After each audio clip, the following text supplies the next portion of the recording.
Hi, everyone. Let's talk about the real Mary Magdalene, who she really was, what she was really like. And if anybody else just heard Slim Shady play through their head when I said that, um, you're my people. Anyway, so, besides the whole fact that Mary Magdalene was not a prostitute, she was a woman of wealth. She came from a wealthy family. She had her own means.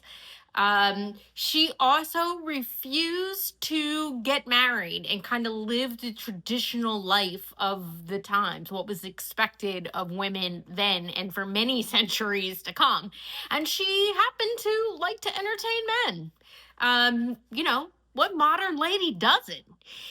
And her relationship with Jesus was one, and I know there's a lot of talk about this and there may be dispute. I'm not so sure, and from what I get from Spirit and from Jesus, I don't feel like they technically were legally married, but they absolutely were partners in life.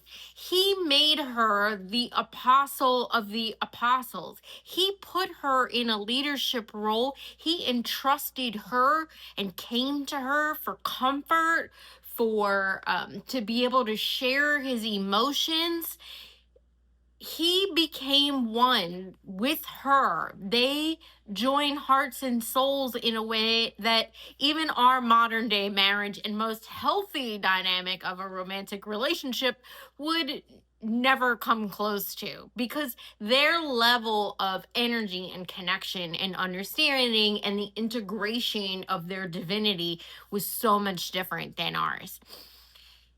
There was no 7 actual demons that were cast out of her. Again, I'm sure that may not be favorite thing to hear, and I'm sure some people would disagree with me, and that's okay. This is my understanding from my studies and as well as from what I have gotten in information from Spirit, from Jesus. I'll be honest, Mary Magdalene has not personally come to me with words. I've gotten her energy, her presence has come to me, but she has not spoken to me.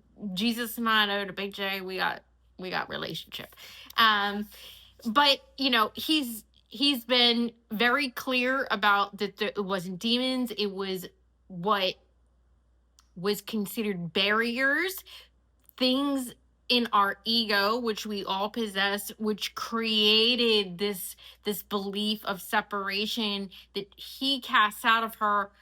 But it wasn't like, the hitting of the forehead and demons be gone. She went through her own process of integrating that. It was very fast compared to most of us having the human experience, but she was able to do that. She was a badass.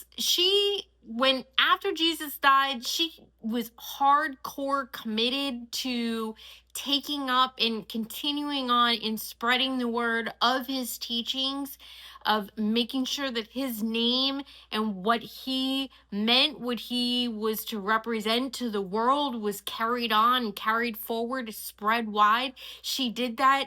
Her and Lazarus in the boat ended up down in the south of France. There was no sail. There's all this myth around it. I do believe that was true.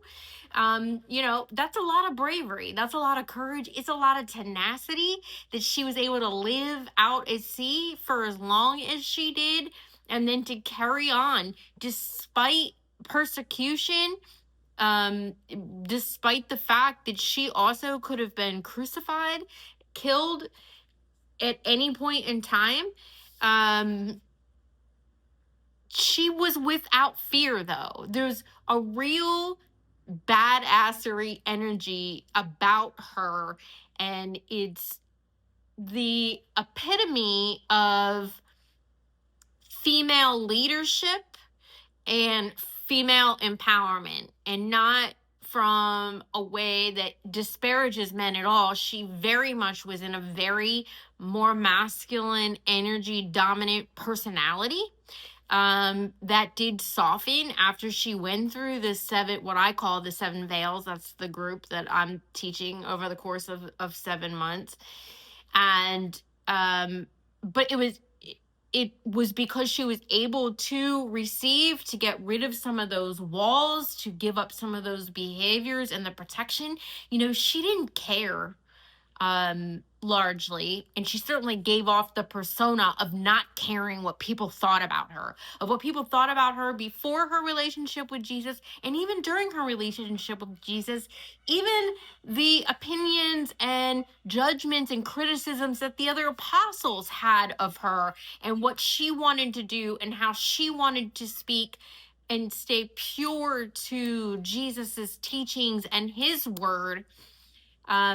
It was morphed, it was bastardized. There was a lot of ego and a lot of pride that ended up being carried forward and shifting and changing some of the teachings and some of the meaning, the purity of it. And she was willing to stand up with courage, with conviction, with resilience, and face all that and be all that and stay true to herself despite whatever hardships were coming. Stay true to Jesus no matter what her hardships were that she was going to face. And so, I don't think her story is told enough, and I'm going to do my best to keep talking about it.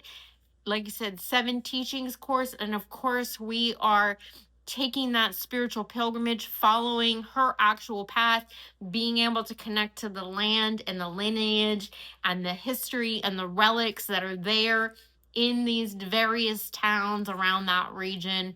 And so this year will be a lot of Mary Magdalene stuff.